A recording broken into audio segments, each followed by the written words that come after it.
হজরত মাওলানা সাদ কান্ধালভি দামাত বারাকাতুহু অত্যন্ত আক্ষেপ করে বলছেন, পানির সাহায্যে তো শুধু শরীরের বাইরের অংশ পবিত্র হয়, কিন্তু হারাম খাবারের কারণে শরীরের ভেতরে যে রক্ত নাপাক হয়ে আছে তার কি হবে?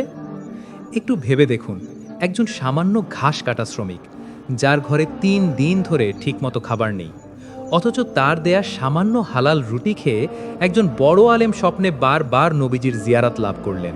এর রহস্য কি? অন্যদিকে আজ আমরা হারাম উপার্জনের টাকায় দান সদকা করে ভাবছি আল্লাহ আমাদের মাফ করে দেবেন, অথচ মক্কার কাফেররাও জানতো আল্লাহর ঘর কাবা নির্মাণের সময় ১ টাকাও হারাম লাগানো যাবে না।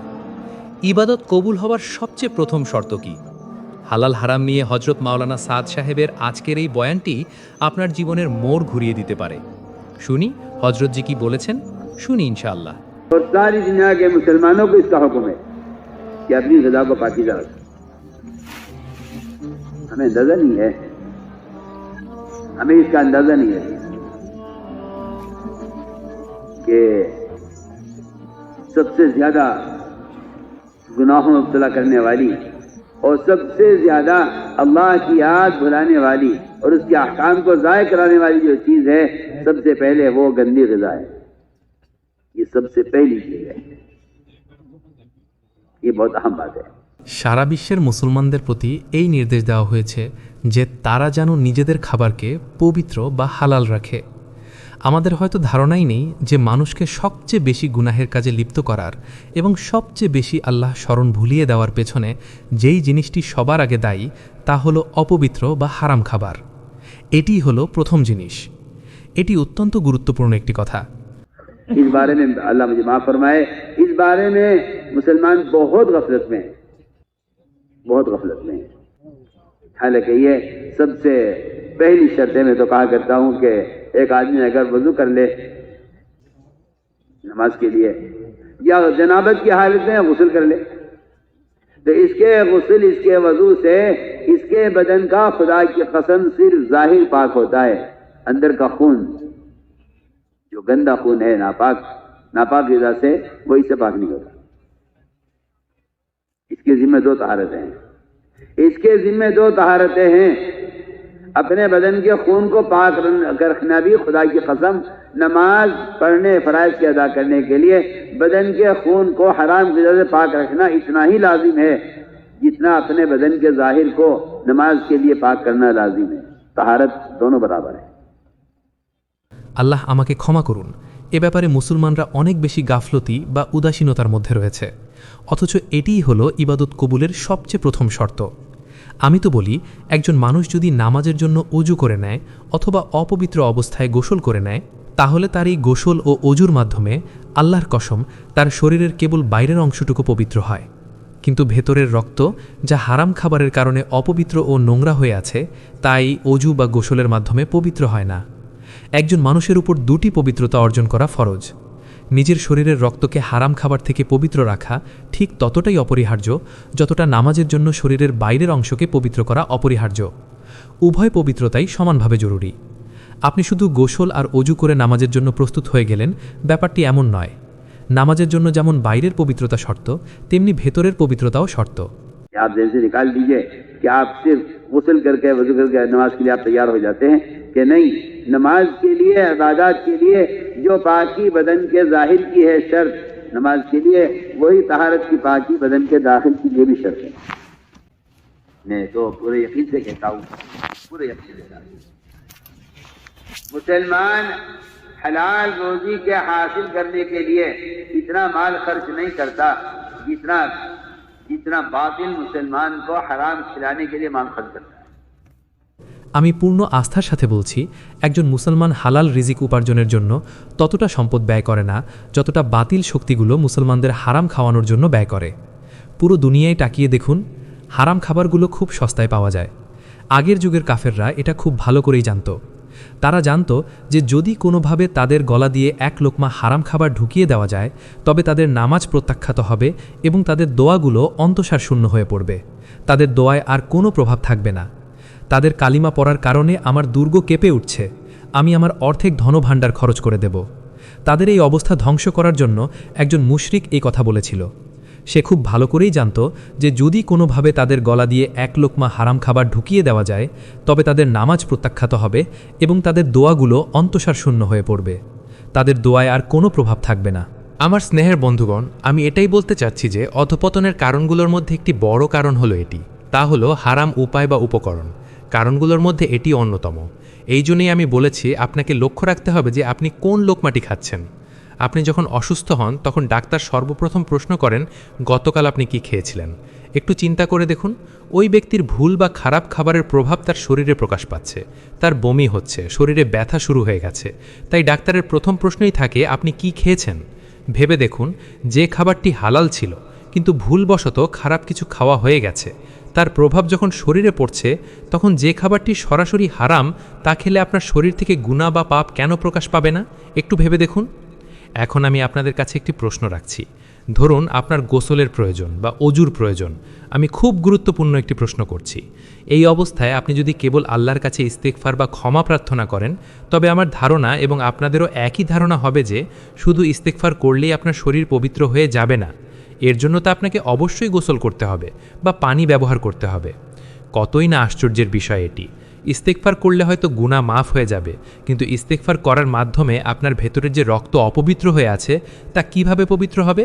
আমি অত্যন্ত গুরুত্বপূর্ণ একটি প্রশ্ন করছি, আর আমার এই প্রশ্নটি কোনো ভিত্তিহীন বা দলিলবিহীন প্রশ্ন নয়। এই প্রশ্নের পেছনে অত্যন্ত জোরালো প্রমাণ বা দলিল রয়েছে। শুনুন, আমি আপনাদের একটি কথা বলছি। আপনারা হয়তো ভাবছেন যে ইস্তেগফার করে নিলে আল্লাহ মাফ করে দেবেন, কিন্তু প্রশ্নটি শুধু গুনাহ মাফের নয়। প্রশ্নটি হলো শরীর পবিত্র হওয়ার।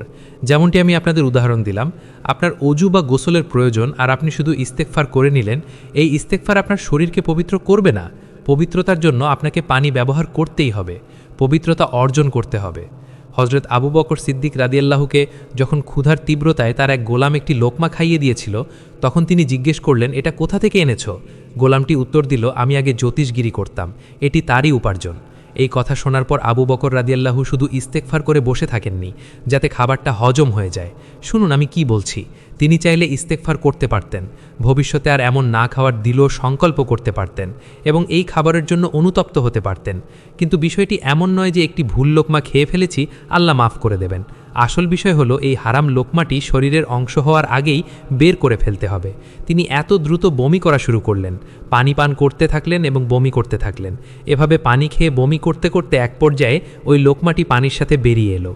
তিনি বললেন, যদি এতে আমার জানও চলে যেত তবু আমি এটি ভেতর থেকে বের করে ছাড়তাম, কারণ তার পেটে হারাম উপার্জনের একটি লোকমা চলে গিয়েছিল। হ্যাঁ, আজ কেউ কাউকে এসব জিজ্ঞেসই করে না। এখানে কেউ জানতে চায় না কি খাচ্ছে, কেন খাচ্ছে। সবাইকে দেখে নিজে খাওয়া শুরু করা, আল্লাহর কসম এটা ঠিক কোনো মহিষ বা গরুর সাথে খড় বা পশুখাদ্য খাওয়ার মতো ব্যাপার। এটা একেবারে স্পষ্ট কথা। যদি কোনো মুসলমান অমুসলিমদের খাবার পছন্দ করে তবে তা একটি পশুর সাথে বসে খড়কোটা বা ঘাস খাওয়ার সমান। নবী রাসূলগণ আলাইহি ওয়াসাল্লাম নিজেদের রক্তকে এসব থেকে পবিত্র রাখতেন, হুজুর আকরাম সাল্লাল্লাহু আলাইহি ওয়াসাল্লামের আদর্শ। অথচ আজকাল মানুষ বলে, ভাই দেখুন আমি তো এত টাকা বিনিয়োগ করে এটা উপার্জন করেছি, এখন পেছন থেকে এই মালপত্র কোথা থেকে আসছে, কিভাবে আসছে, কে বিক্রি করছে, কে কিনছে, এটা কি চুরির মাল নাকি কোথাকার মাল, তা দিয়ে আমার কি দরকার? হ্যাঁ, আমি তো নিজের টাকায় কিনেছি। আপনি কেবল এটাই দেখছেন যে আপনার টাকা হালাল কিনা। এবার শুনুন, রাসূলুল্লাহ সাল্লাল্লাহু আলাইহি ওয়াসাল্লাম একটি যুদ্ধ থেকে ফিরছিলেন। তার চেহারায় ক্ষুধার ছাপ স্পষ্ট ছিল। একজন আনসারী নারী তাকে দেখে আরজ করলেন, ইয়া রাসূলাল্লাহ, আমি আপনাকে দাওয়াত দিতে চাই, দয়া করে আমার দাওয়াত কবুল করুন। রাসূলুল্লাহ সাল্লাল্লাহু আলাইহি ওয়াসাল্লামের বিনয় ও নম্রতা দেখুন। তিনি বললেন, যদি আমাকে এমন কোনো হাড় খাওয়ার জন্য দাওয়াত দেওয়া হয় যার উপরের সব গোশত আগেই খেয়ে ফেলা হয়েছে, তবু আমি সেই হাড়ের দাওয়াতও কবুল করব। এমনকি মদিনা থেকে বহু দূরে কুরা আল গামিম নামক স্থানেও যদি কেউ আমাকে দাওয়াতের জন্য নিয়ে যায়, আমি তার দাওয়াতও কবুল করব। সেই নারী আরজ করলেন, ইয়া রাসূলাল্লাহ, আমি আপনাকে দাওয়াত দিতে চাই। তার চেহারায় ক্ষুধার ছাপ ছিল, তিনি সত্যিই ক্ষুধার্ত ছিলেন। তখন সেই নারী গেলেন এবং তার প্রতিবেশীর কাছ থেকে একটি ছাগল কিনলেন, তার নিজের হালাল টাকা দিয়ে। তাৎক্ষণিকভাবে ছাগলের প্রয়োজন ছিল, পাশেই বাড়ি ছিল। তিনি সেখানে গিয়ে বললেন, বোন, এই ছাগলটি আমাদের কাছে বিক্রি করে দাও, আল্লাহর রাসূল সাল্লাল্লাহু আলাইহি ওয়াসাল্লামের জন্য আমরা এটি জবাই করব। সে সাথে সাথে এর একটি দাম চাইল। ছাগলের মালিক যে দাম হাঁকানো, ওই নারী নিজের হালাল টাকা দিয়ে ঠিক সেই দামেই ছাগলটি কিনে নিলেন। তারপর ছাগলটি জবাই করা হলো, এর গোশত রান্না করা হলো। যখন গোশত খুব ভালোভাবে সেদ্ধ হয়ে গেল তখন তার নবী সাল্লাল্লাহু আলাইহি ওয়াসাল্লামের সামনে পেশ করে বলা হলো, ইয়া রাসূলাল্লাহ, গোশত প্রস্তুত, একদম সুসিদ্ধ গোশত। তিনি এক লোকমা মুখে দিলেন। গোশত খুব ভালোভাবে সেদ্ধ হওয়া সত্ত্বেও মুখে দেওয়ার পর তা শক্ত হয়ে গেল এবং তিনি তা চিবোতে পারলেন না। তিনি লোকমাটি মুখ থেকে বের করে ওই নারীকে জিজ্ঞেস করলেন, তুমি এই গোশত কোথা থেকে এনেছো? এই ছাগল কোথা থেকে পেয়েছো? নারীটি বলল, আমি আমার হালাল টাকা দিয়ে প্রতিবেশীর কাছ থেকে কিনেছি। নবীজি বললেন, যাও তার কাছে গিয়ে জিজ্ঞেস করো, তাকে গিয়ে জিজ্ঞেস করো যে সে এই ছাগল কার জন্য বা কিভাবে বিক্রি করেছে। সেই নারী প্রতিবেশী বলল, হ্যাঁ আমিই বিক্রি করেছি, কিন্তু তখন আমার স্বামী বাইরে গিয়েছিল। আমার মনে হয়েছিল ছাগলটির দাম এটাই হবে, তাই আমি ওই দামটাই চেয়েছিলাম। পরে আমার স্বামী বাইরে থেকে এসে জিজ্ঞেস করে, ছাগল কোথায়? আমি বললাম, সেটা তো আমি প্রতিবেশীর কাছে বিক্রি করে দিয়েছি। সে জিজ্ঞেস করল, কত টাকা নিয়েছো? জানার পর সে বলল, তুমি টাকা কম নিয়েছো, এই ছাগলের দাম এত কম ছিল না। এই একটি কথা মালিকের ভেতরকার সম্মতি বা সন্তুষ্টিকে নষ্ট করে দিয়েছিল, আর এ কারণেই এই লোকমাটি রাসূল সাল্লাল্লাহু আলাইহি ওয়াসাল্লামের গলা দিয়ে নামেনি, এই খাবার তার গলা দিয়ে নামতে পারেনি। হাদিসে রয়েছে, লা ইয়াকুল তুআমাকা ইল্লা তাকি, অর্থাৎ তোমার উপার্জন এতটা হালাল হওয়া উচিত যে যে তা খাবে সে মুত্তাকি হয়ে যাবে। অথবা এই হাদিসের অর্থ হলো, তোমার উপার্জন এতটা হালাল হওয়া উচিত যা মুত্তাকি বা পরহেজগার মানুষেরাও নিশ্চিন্তে খেতে ও হজম করতে পারে, যেন মুত্তাকিদেরও তা হজম হয়ে যায়। আমি আপনাদের আর কি বলবো, আজকাল তো খাবারের ব্যাপারে মুসলমানরা এতটাই লাগামহীন বা স্বাধীন হয়ে গেছে, আর এই বিষয়টিকে এতই হালকাভাবে নিয়েছে। মাওলানা মুজাফফর হোসাইন রাহিমাহুল্লাহ তিনি হিজরত বা দেশ ত্যাগ করেছিলেন। আর হিজরত কেন করেছিলেন? কারণ তার পরিবারে ও তার আশপাশের পরিবেশে এমন কিছু নতুন রীতিনীতি প্রবেশ করছিল যা সুন্নতের পরিপন্থী। তিনি বললেন, যেখানে সুন্নতের পরিবেশ ধ্বংস হয়ে যাচ্ছে এবং রাসূল সাল্লাল্লাহু আলাইহি ওয়াসাল্লামের সুন্নতগুলো বর্জন করা হচ্ছে, সেই জায়গাটি আর বসবাসের যোগ্য নয়। এই বলে তিনি সেখান থেকে হিজরত করেছিলেন। এটি এক অদ্ভুত ঘটনা। হিজরত করে তিনি চলছিলেন তো চলছিলেনই, এক জনমানবহীন জঙ্গল পার হচ্ছিলেন।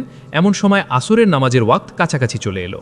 তখন তিনি দেখতে পেলেন একটি মসজিদ, একটি পুরনো, জনশূন্য এবং ভাঙাচোরা মসজিদ। কারণ যখন মুসলমানরা মসজিদ আবাদ করা ছেড়ে দেবে, তখন কোরআনের ভাষায় তারা সবচেয়ে বড় জালেম হিসেবে গণ্য হবে। কারণ কোরআন প্রশ্ন আকারে বলেছে যে তার চেয়ে বড় জালেম আর কেউ হতে পারে না, যে মসজিদগুলোকে বিরান করে দেয়, অর্থাৎ আবাদ করে না। যে মসজিদ আবাদ করে না তার চেয়ে বড় জালেম আর কেউ হতে পারে না, একথা কোরআন নিজেই বলছে। এবং সেগুলো বিরান করতে সচেষ্ট হয়, অর্থাৎ মসজিদ ধ্বংস করার চেষ্টা হলো মসজিদগুলোকে আবাদ না করা। যা হোক, তিনি মসজিদ পরিষ্কার করলেন, ঝাড়ু দিলেন, অজু ইত্যাদি করে আজান দিলেন, কিন্তু সেখানে কেউ ছিল না। দূর দূরান্ত পর্যন্ত কেউ ছিল না। তার মনে হলো, একা নামাজ কিভাবে পড়ি? এখনও তো সময় বাকি আছে, সূর্যাস্তের অনেক দেরি। চলো কাউকে খুঁজে দেখি যার সাথে জামাতে নামাজ পড়া যায়, সাথী হিসেবে কাউকে খোঁজা যাক। তিনি বের হলেন, খুঁজলেন, কিন্তু বহু দূর পর্যন্ত কাউকে দেখা গেল না। বেশ কিছুক্ষণ পর দূর থেকে দেখলেন এক ঘাস কাটা ব্যক্তি, ঘাসি, ঘাস কেটে মাথায় নিয়ে নিজের বাড়ির দিকে যাচ্ছে। তার মনে হলো, কে জানে লোকটি কে, মুসলমান নাকি অমুসলমান। কাছে এসে দেখে বুঝলেন যে না, সে একজন মুসলমান। কারণ সেই যুগে সুন্নতের অনুসরণের কারণে মুসলমানদের বাহ্যিক রূপ দেখেই চেনা যেত। আর এখনকার মুসলমানরা বলবে যে যুগ পাল্টেছে, ইসলামের নাকি নিজস্ব কোনো পোশাক বা বাহ্যিক রূপ নেই। আমি বলি, বর্তমান যুগে এর চেয়ে বড় কোনো ফিতনা আর নেই। এই যুগে এর চেয়ে বড় কোনো ফিতনা নেই। কোনো ব্যক্তির এই কথা বলা যে ইসলামের নিজস্ব কোনো পোশাক নেই, এসব মানুষ আসলে ইহুদি ও খ্রিস্টানদের দালাল ও হাতের পুতুল, যারা মুসলমানদের ইহুদি বানানোর জন্যই এমন কথা ছড়ায়। এটা একেবারে পরিষ্কার কথা। তারা বলে এটা নাকি তাদের গবেষণা, অথচ অতীতে একজন মুসলমান তার পোশাক দেখেই চেনা যেত। মুসলমানের স্বতন্ত্র পরিচয় তার পোশাকেই। মাওলানা তাকে দেখে চিনে ফেললেন যে হ্যাঁ, সে মুসলমান। তিনি বললেন, এসো ভাই, আমরা নামাজ পড়ে নিই। লোকটি বলল, হ্যাঁ জি চলুন মৌলভী সাহেব, এগিয়ে যান, নামাজ পড়ান। মাওলানার মনে হলো লোকটি তো ঘাস কাটে, তার অজু আছে কি নেই কে জানে, হয়তো আমার কথায় ঘাবড়ে গিয়ে রাজি হয়েছে। তাই তিনি বললেন, দেখো এই বদনায় পানি আছে, তুমি অজু করে নাও। তখন সেই ঘাস কাটা লোকটি মাওলানাকে বলল, মৌলভী সাহেব, কোনো মুসলমান কি কখনো বিনা অজুতে থাকতে পারে? যার উপর সবসময় শয়তানের আক্রমণ আর কুমন্ত্রণার আশঙ্কা থাকে, তাকে তো সবসময় সশস্ত্র থাকতে হবে, অর্থাৎ হাতিয়ার নিয়ে প্রস্তুত থাকতে হবে। হ্যাঁ, আমরা তো সবসময় অজু অবস্থায় থাকি, যাতে শয়তানের কুমন্ত্রণা থেকে সুরক্ষিত থাকতে পারি। যখন অজু ভাঙে সাথে সাথে অজু করে নিই। চলুন নামাজ পড়ান। আপনি একজন সাধারণ মুসলমানকে বলছেন অজু করতে? কাফের বা মুশরিকরাই তো অপবিত্র থাকে, একজন মুসলমান তো অজু নিয়েই থাকে। যখন অজু ভাঙে এসে আবার অজু করে নেয়। মাওলানা বললেন। তার কথা শুনে আমি অবাক হয়ে গেলাম। সে বলল, জি মৌলভী সাহেব, ইমানদার কেউ কি বিনা অজুতে থাকে? চলুন নামাজ পড়ান। আমি নামাজ পড়ালাম। এরপর মাগরিবের ওয়াক্ত হয়ে গেল। সেই ঘাস কাটা লোকটি বলল, আমি মাগরিবের নামাজও আপনার সাথে পড়ব, এখানেই কাছে আমার কুড়েঘর, আমি ওখানেই থাকি। সে আরও বলল, জঙ্গলটা বিপজ্জনক, আপনি আজ রাতে বিশ্রাম নিন, সকালে চলে যাবেন। মাওলানা রাতে সেখানেই থেকে গেলেন। রাতে ওই ঘাস কাটা লোকটি 3টি রুটি নিয়ে এলো, বলল, এই 3টি রুটি আছে, আপনি খেয়ে নিন। সাথে একটু ঝোল আর 3টি রুটি ছিল। মাওলানা বলেন, আমি ওই 3টি রুটি খেলাম এবং রাতে ওই মসজিদেই ঘুমালাম। তিনি বলেন, সেই রাতে আমি আলাদা আলাদাভাবে 3 বার স্বপ্নে রাসূলুল্লাহ সাল্লাল্লাহু আলাইহি ওয়াসাল্লামের জিয়ারত বা দর্শন লাভ করি। এর আগে কখনো আমার এমন জিয়ারত নসিব হয়নি। তিনি বলেন, আমার দৃঢ় বিশ্বাস জন্মে গেল যে এটি ওই ঘাস কাটা লোকটির হালাল উপার্জন ও তার খাবারের তাকওয়ার বরকাত। তার এই পবিত্র খাবারই আজ আমাকে জিয়ারত নসিব করিয়েছে। তিনি বলতে লাগলেন, আমি 3টি রুটি খেয়েছিলাম আর 3 বার আলাদা আলাদাভাবে জিয়ারত লাভ করেছি। তখন আমি সিদ্ধান্ত নিলাম যে আজ আমার আরও একদিন থাকা উচিত। এমন পবিত্র খাবার আর কোথায় পাব? পরের দিন সে যখন খাবার দিল তখন 2টি রুটি দিল। লোকটি বলল, আজ শুধু 2টি রুটিই আছে, আপনি খেয়ে নিন। মাওলানা বলেন, পরের রাতে আমি 2 বার জিয়ারত লাভ করলাম এবং তৃতীয় রাতে 1 বার জিয়ারত লাভ করলাম। 3 রাত পার হওয়ার পর লোকটি বলল, আমি 3 দিন আপনার মেহমানদারি করেছি, এখন আপনি অন্য কোনো ঘরে চলে যান, কারণ আমার ঘরে আমি, আমার স্ত্রী আর এক সন্তান আছে। প্রথম দিন আমি না খেয়েছিলাম, দ্বিতীয় দিন স্ত্রী না খেয়েছিল, আর তৃতীয় দিন আমার সন্তান না খেয়েছিল। এখন আর আমাদের সামর্থ্য নেই। আমাদের সংসার খুব টানাটানির, সারা দিনে 1 বার মাত্র রুটি তৈরি হয় আমাদের 3 জনের জন্য। এখন আমাদের অনুরোধ হলো যে আপনি। এ কথা শুনে মাওলানা তাকে সেখানেই ধরলেন, বললেন, আমাকে বলো এর কারণ কি, এমন হলো কিভাবে? তোমার খাবার খেয়ে আমার এমন জিয়ারত নাসিব হয়েছে। লোকটি বলল, এর পেছনে খুব বড় কোনো কারণ নেই, আর আমি কোনো অসাধারণ মানুষও নই। কথা শুধু এতটুকুই যে আমি আমের খাট্টা বা টক ব্যবহার করি না, কারণ যারা আমের বাগান বর্গা বা চুক্তিতে দেয় তারা তা হারাম পদ্ধতিতে দেয়, যা শরীয়ত যার অনুমতি দেয়নি। তাই আমি বাজার থেকে কেনা খাট্টা বা টক ব্যবহার করি না, কারণ এর বেচা কেনা হারাম পদ্ধতিতে হয়। একটু ভেবে দেখুন, একজন সাধারণ ঘাস কাটা শ্রমিকের খাবার খেয়ে যদি একজন আলেমে দ্বীনের স্বপ্নে মোহাম্মদ সাল্লাল্লাহু আলাইহি ওয়াসাল্লামের জিয়ারত নসিব হয়, তবে সেই লোকটির নিজের তাকওয়ার অবস্থা কতটা উঁচুতে হতে পারে। তাই আমার স্নেহের বন্ধুগণ, একটু সচেতন হন। হ্যাঁ, যখন মানুষ দুনিয়ার বস্তুগত উপায় উপকরণের মোহে অন্ধ হয়ে যায়, তখন তার ভেতর থেকে হালাল হারামের পার্থক্য বোধ শেষ হয়ে যায়। তখন সে শুধু বলে, এটা আমার বাধ্যবাধকতা। আপনাকে দেখতে হবে খাবার কোথা থেকে আসছে, সম্পদ কোথা থেকে আসছে। আমি সবার কাছেই এই অনুরোধ করছি, দ্বীনের কাজে যারা সহযোগিতা করেন এবং দ্বীনের প্রয়োজনে যারা অর্থ সংগ্রহ করেন, উভয় পক্ষেরই এই বিষয়ে সতর্ক হওয়া উচিত। মক্কার কাফেররা যখন বাইতুল্লাহ নির্মাণ করেছিল, তখন তারা তা ছোট করেছিল। তারা হাতি মাংসকে বাইরে রেখে দিয়েছিল। কেন? মক্কার কাফেররা বলেছিল, আমাদের কাছে তো সুদ, আত্মসাদ আর মিথ্যার প্রচুর অর্থ রয়েছে। যদি আমরা বাইতুল্লাহ বড় করে বানাতে চাই, তবে আমাদের কাছে হারাম টাকা অনেক আছে। কিন্তু যেহেতু এটি আল্লাহর ঘর তৈরি হচ্ছে, তাই কাফেররা বলল যে আল্লাহর ঘরে হারাম টাকা লাগানো যাবে না। যদিও বাইতুল্লাহ ছোট হয়ে যাক, হালাল টাকা অল্প আছে, তাই বাইতুল্লাহ ছোট হলে কোনো ক্ষতি নেই, কিন্তু এতে কোনো হারাম টাকা মেশানো যাবে না। ভেবে দেখুন, আজ পর্যন্ত বাইতুল্লাহ কাফেরদের দেওয়া সেই ভিত্তির ওপরই দাঁড়িয়ে আছে। ভাবুন, আজ পর্যন্ত রাসূলুল্লাহ সাল্লাল্লাহু আলাইহি ওয়াসাল্লাম এটি পরিবর্তন করেননি। তিনি এমনটা বলেননি যে না, এটি মুশরিকদের তৈরি করা বাইতুল্লাহ, তাই বদলাতে হবে। তিনি হজরত আয়েশাকে বলেছিলেন, হে আয়েশা, তোমার কওম ইসলামে নতুন এসেছে, তাই তাদের কথা বিবেচনা করে আমি বাইতুল্লাহর নতুন করে নির্মাণ কাজ করিনি। ইব্রাহিম আলাইহিস সালামের যে ভিত্তি ছিল তা থেকে সরে এসে আমি কাফেরদের ভিত্তির ওপরই বাইতুল্লাহকে বহাল রেখেছি, আর হাতিমকে বাইরেই রেখে দিয়েছি তাদের মন রক্ষার্থে। আর তারা বাইতুল্লাহকে ছোট করেছিল এই কারণে যে হারাম টাকা অনেক ছিল। চাইলে তারা বাইতুল্লাহ বড় বানাতে পারত, কিন্তু কাফেররা সিদ্ধান্ত নিয়েছিল যে আল্লাহর ঘরে কোনো খারাপ বা হারাম টাকা লাগানো হবে না। তাই হালাল টাকা অল্প থাকার কারণে আমরা বাইতুল্লাহকে ছোট করে বানিয়েছি। এটি কাফেরদের কথা, যা আমি আপনাদের জানালাম। অথচ আজকের যুগের ধনী এবং সম্পদশালীরা মনে করে যে যদি আমি আমার হারাম উপার্জনের টাকা কোনো ভালো কাজে বা দানে লাগিয়ে দিই, তবে এতে আমার হারাম উপার্জনের গুনাহ মাফ হয়ে যাবে। এই ধারণা সম্পূর্ণ ভুল ও বাতিল। হারাম উপার্জনের গুনাহ কখনো ভালো কাজে টাকা খরচ করার মাধ্যমে মাফ হয় না, এটি একেবারে ধ্রুব সত্য কথা। অথচ মানুষ আজকাল এটাই করছে। তারা ভাবে হারাম পথে টাকা কামাই করেছি তো কি হয়েছে, সেই হারাম উপার্জন থেকে কিছুটা অংশ ভালো কোনো কাজে দান করে দেব। আল্লাহ আমাদের হজরতজির কথাগুলোর ওপর আমল করার তৌফিক দান করেন। আমিন।